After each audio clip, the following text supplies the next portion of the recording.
When Christopher Columbus sailed into the middle of a vast new world, he had no idea how big or how rich it really was. On a small island between two great continents, he planted the flag of Spain. Soon the conquistadores found and overthrew the pagan Incas. A Catholic empire was established in the Andes. The northwest corner of the continent, where the Pacific and Atlantic almost meet, known today as Colombia, became the keystone of the colony.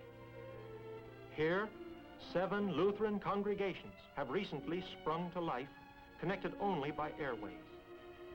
Cali first, city of commerce. Bogota, the capital, was next. Then Medellin, noted for mining. Still later, Barranquilla and Cartagena down the coast. About the same time, Pasto, almost on the equator. And finally, Bucaramanga and Manizales, and that will not be all. Colombia's shoreline near Cartagena may be the only one in South America that Columbus ever saw. These are the tropics. Gaudy birds live in Colombia's exotic forests, and alligators infest its muddy rivers. Cartagena, now 430 years old, was the pearl of the Indies before North America was settled. Pirates no longer endanger this placid port. But the solid stone walls, 40 feet thick, were built strictly for business.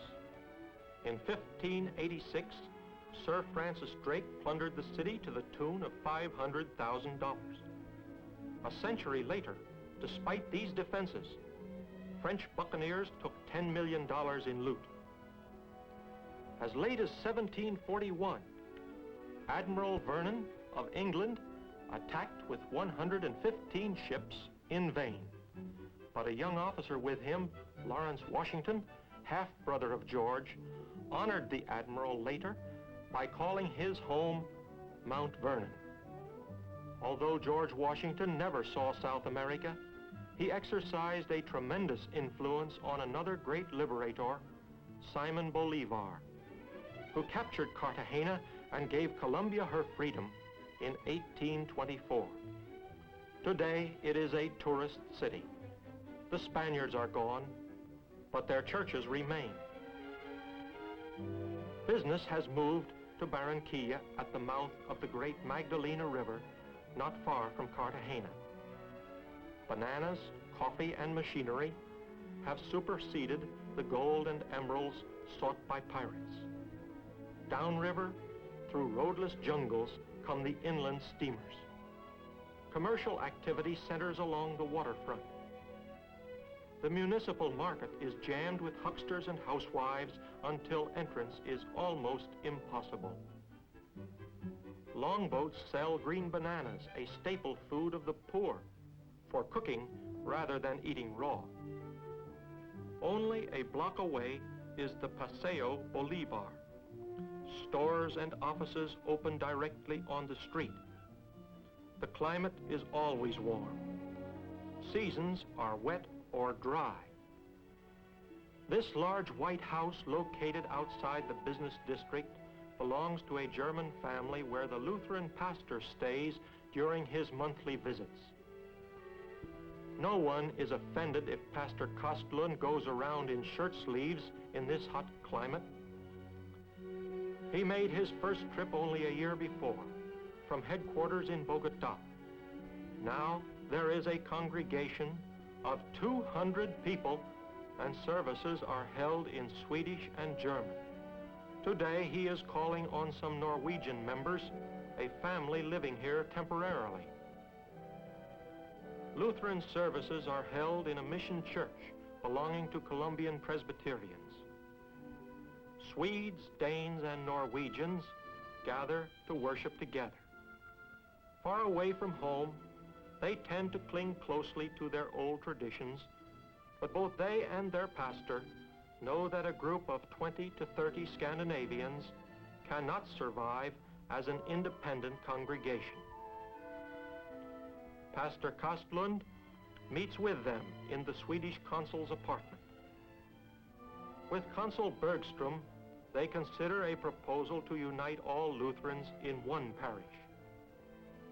That's Mr. Jacobson, a Dane, with Mr. Linder, a Swede. These are the Carlsons from Norway. The biggest group of Lutherans in Barranquilla is German or German-speaking. For them, too, there are services in the same church. The altar ornaments were the first Christmas gifts to the new congregation. Some of the members have lived in Barranquilla all their lives, and their children are Colombian. Some are recent immigrants. Others are temporary residents. Their babies must be baptized and brought up in the Christian faith, like this child who is being given the un-Spanish name of Alexander Kurt Friedrich.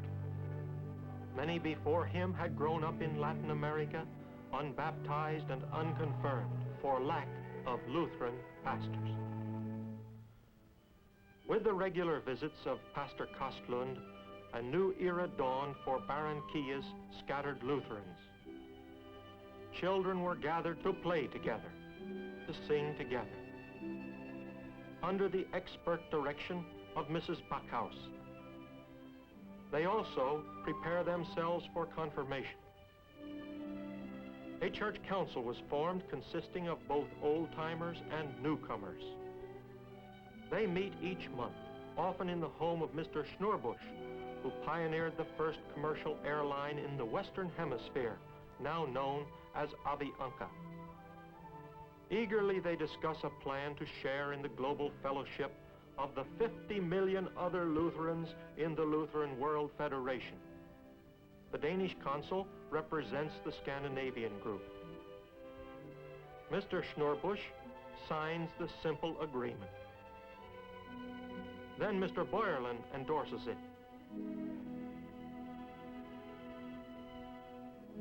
Also, the youngest of the council, Miss Reaper. It is a red-letter day for this isolated group and for the whole Lutheran Church. In 2 hours by air, Pastor Kostlund is back in Bogota, the capital. This busy city literally lives in the air. There are no unbroken highways or railroads to the coast. Besides, Bogota is 1.5 miles above sea level, which gives it a cool and healthy climate. The view is magnificent. This is the original valley of El Dorado, the Golden Man. The Palacio San Carlos is a graceful reminder of Spanish colonial days. In the new sections, there are luxuriant parks and broad boulevards. But the city's heart is still the Plaza Bolivar, flanked by the huge cathedral and the Capitol building. While the Pan American Congress was meeting here in 1948, riots broke out, inaugurating a political and religious reign of terror. Colombia is one of the most Catholic countries in South America, but the principles of religious liberty were generally respected. The 1948 revolution brought oppression and persecution to Protestants, especially in the interior, including the Colombian mission of the Evangelical Lutheran Church in America. Nevertheless, the missionaries built a handsome new church in Bogota, the only Lutheran church in the country. Most of these Colombians are refugees, forced to flee from their villages to the cities for freedom of worship. Pastor Kostlund of the World Federation and Pastor Diaz from Puerto Rico brought greetings to their fellow Lutherans at the dedication. The pastors all stand together to display their unity and solidarity across the boundaries of language. This small Spanish congregation of 100 members is not alone. To begin with, there are the Scandinavian diplomats with international status. In the parish house, they find informal Christian fellowship, hear good music, listen to Pastor Kostlund, laugh and chat together over a stuffed alligator named Benjamin. Pastor Kostlund has persuaded them that if there is to be a Lutheran church at all, it must be one church for all Lutherans, both weak and strong. Here is one man without diplomatic protection. He came to Columbia as a refugee on a Lutheran travel loan and set up a workshop in his new home. The local church means much to him. Or take the Borchers family living precariously in a former monastery. It is not easy to start life over again in a strange land, but they too belong to a new congregation of many nationalities, which in less than 3 years has grown to a membership of 1,100 persons, the largest Protestant congregation in Columbia. The man primarily responsible for this is Pastor Åke Kostlund of Sweden, field representative of the Lutheran World Federation. He rented a combination parish house and parsonage in Bogota as headquarters.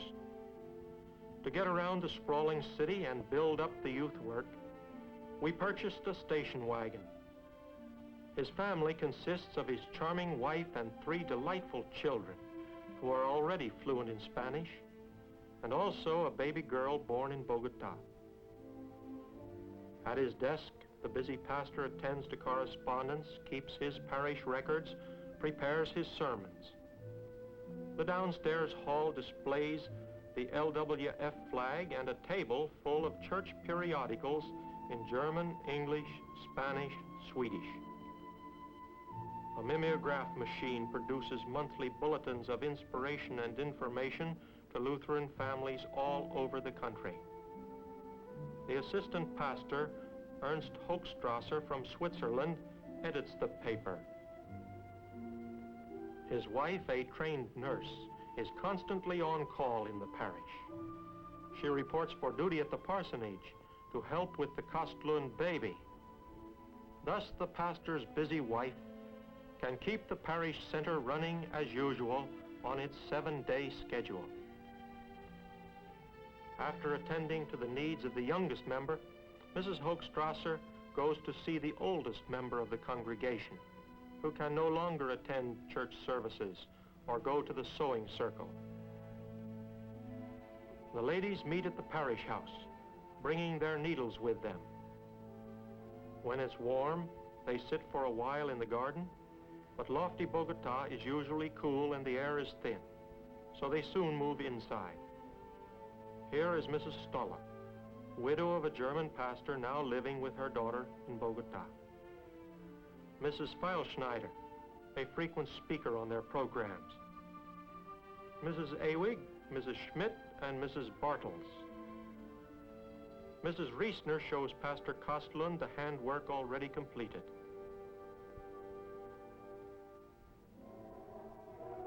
Wherever the Kostlunds are, music soon fills the air. The choir practices for Sunday morning.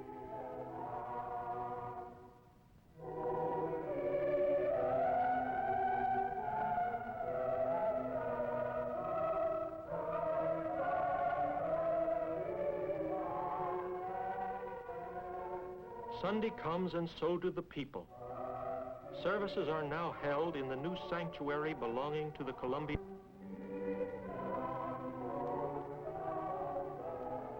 The elders, Mr. Bickenbach and Mr. Schmidt, bring the morning offering to the altar. This young parish is already self-supporting. Later there is a Swedish service for all Scandinavians. Here the elders are the Swedish Consul General and the Danish Chargé d'Affaires, who reads the collect in the service.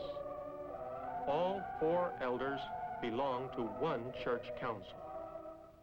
Today, 2 babies are to be baptized, underscoring again the necessity of a ministry to even the least of God's children in the farthest corners of the Lutheran world. Children grow up and become congregations. This young group belonged to no Sunday school before we started one. These youngsters might never have been confirmed. They would probably have gone picnicking, but church-sponsored picnics are different, aren't they?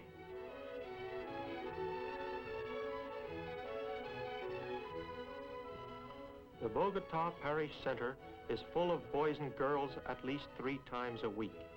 They sing, they debate, sometimes they sit still, but more often they do not.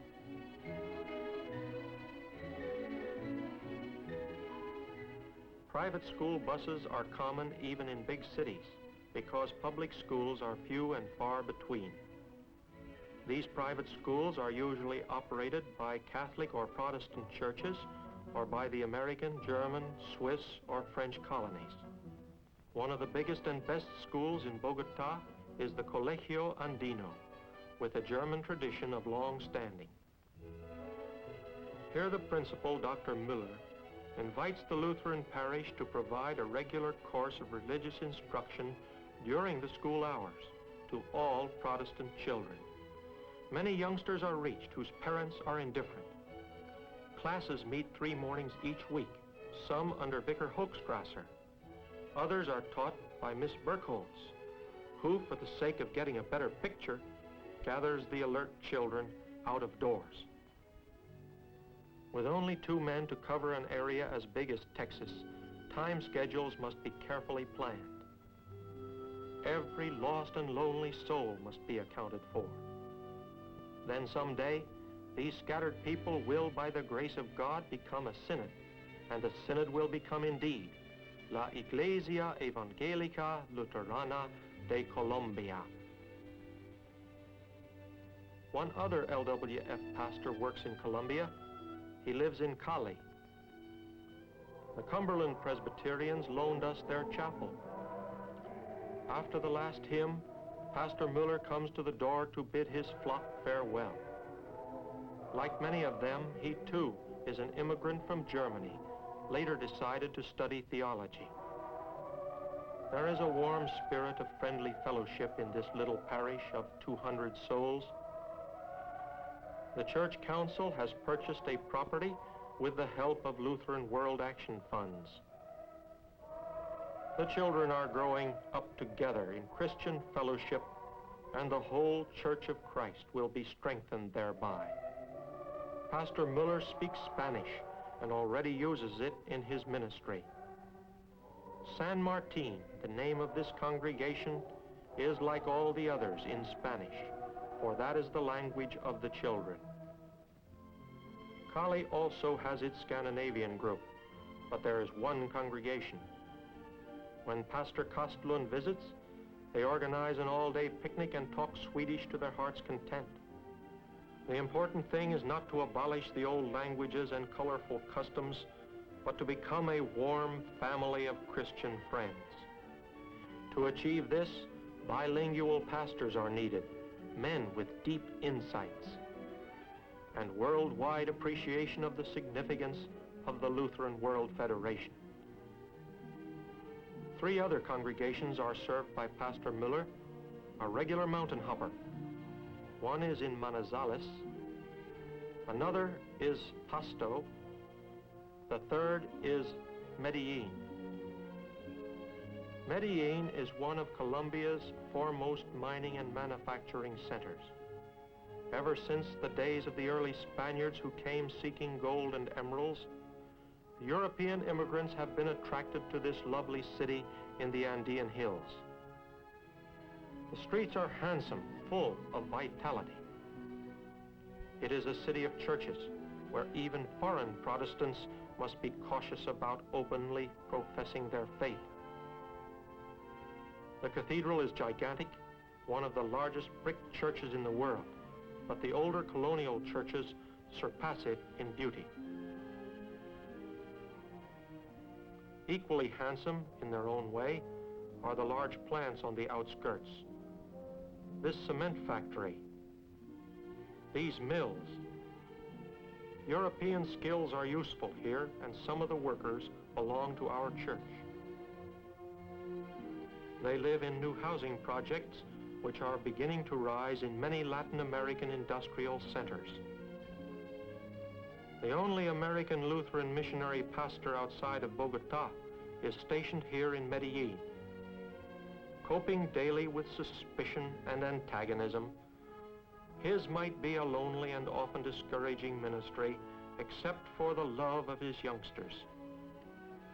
The mission house has a chapel in which our visiting LWF pastors hold German and Scandinavian services every 2 months. For the present task of the Lutheran World Federation is to gather in our own, in the hope that they will be the nucleus of new evangelical life. Pastor Müller reminds these brethren that they are not forgotten, but that they too have a share in the God-given mission to proclaim the holy gospel of divine redemption where they are. The challenge is being accepted in a city where evangelical Christianity is frequently regarded as hateful heresy and treason. He uses every visit to plead for a united Lutheran witness, even in Medellin, where the little parish of 100 souls seems to be such a hopeless minority. Christian hearths laid waste in Europe by war, terror, and tyranny must be rebuilt at all costs in the New World. Let's look at one more city before we leave Colombia. Pasto is 2 miles above sea level, set in a verdant valley where the air is cool and bracing. Here there are only 50 Lutherans. It is really an Indian city, nestling high in the Andes among old volcanoes. The inhabitants wear brightly colored woolen ruanas or ponchos. They are the proud descendants of the Chibcha Indians, who rivaled the Incas and Aztecs in culture. There is dignity here, none of the hustle and bustle of Bogota. The plaza is the hub of the city. Graceful colonial buildings have not been crowded out. Church-going for many is a daily matter. But buying and selling is also a 7-day affair, for Latin Americans generally pay less attention to Sabbath observance. Among South American Indians, the women do all the heavy work. Ignorance, poverty, disease still plague these long-suffering people. The city has been Christian for 400 years, but for 5 long years a Lutheran widow had hoped in vain for a Protestant pastor's blessing on the grave of her beloved husband. Now, whenever the pastor comes, automobiles may be seen leaving town and grinding up into the hills to a finca or farm named San Miguel for Lutheran services. Pasto belongs in Pastor Müller's district now, but it was Pastor Kostlund who first organized the parish. Most active and enthusiastic layman is Heinz Kaiser, whose chief love is the youth. After the service on the balcony of the farmhouse, the congregation elects its first church council, and a solemn service of installation follows. Then it is time for a picnic lunch.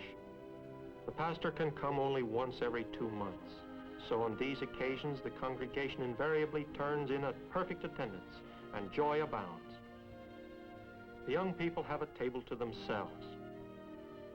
This is the way it was on the North American frontier a few generations ago, when the church was the center of social life and a whole countryside would assemble around it early on Sunday morning and not return home until dusk. The breaking of bread is an important part of Christian fellowship, not only among relative strangers at the altar rail, but as the first Christians did when they ate together and the joy of faith gave voice in happy laughter. In this setting, Mr. Kaiser gathers his confirmation class for an hour of instruction, while the church council puts the finishing touches on a constitution for the congregation. Called together again, the assembled members unanimously adopt the constitution, and take the name San Miguel or Saint Michael from this little place where they meet. Mr. Kaiser is the first to sign the Constitution. Then Mrs. Preisig, Mrs. Schott, also Miss Buchler. Beyond Pasto lie Ecuador, Peru, Bolivia, Brazil. Only recently have their Lutheran representatives begun to come together on a continental basis, first in Curitiba in 1951, and then at Petrópolis in 1954. This is Brazil's great convention hotel, the Quitandinha, where we met. Only 70 of us, but every South American republic was represented, also Europe and North America. Oceans which once divided us have become as ponds. But isolation must be overcome. Bridges must be crossed between countries and continents by men like Bishop Hans Lilia and Pastor Kostlund of Colombia, Pastor Leszko of Argentina, Pastor Sederberg and Bishop Malmström of Sweden, Pastor Fryer of Brazil, Missionary Mork of Colombia, Pastor Burke of America and Pastor Bosner of Peru, Pastors Wiemer and Rolke of Brazil, Pastor Carley of Chile, Pastor Hammer of Uruguay, Pastor Townsend of Argentina, Mrs. Carley, Pastor Gulbis of Venezuela, Mr. Mora from Colombia, and Mrs. Bosner of Peru. To these leaders, bonds of faith mean more than barriers of language, and they are determined to pull together. There is much to be done, which must be done quickly. Along the whole west coast of South America, there is only one Lutheran church building between Bogota in Colombia and Santiago de Chile, and that is at Lima, Peru. The day of dedication on August 1st, 1954, was almost hysterically happy for these Lutherans in Lima. They could hardly believe it was happening, yet they did it all, or almost all, themselves. Less than 5 years ago, their young pastor had arrived with the help of Lutheran World Action, and the congregation grew. Then they needed a church. The council acted. Mr. Paulson was chairman, ably assisted by Dr. Selshop and Mr. Mull. Lutheran World Action contributed $5,000 as a gift and $5,000 as a loan to launch the campaign. The big day brought special guests from Norway, Sweden, Germany, and the United States.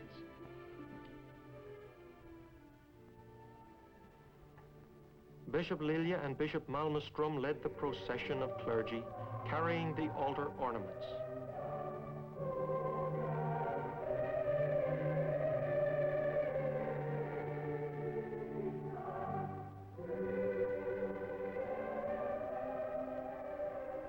The door of the sanctuary was unlocked with prayer and scripture. A great throng pressed in to fill the church to its furthest corner. Then, before the uplifted cross, the president of the Lutheran World Federation dedicated the church and the altar to the service of the living God. Another outpost along the Andes, a living member of the Church of the Lutheran Reformation. Not the end, but the beginning.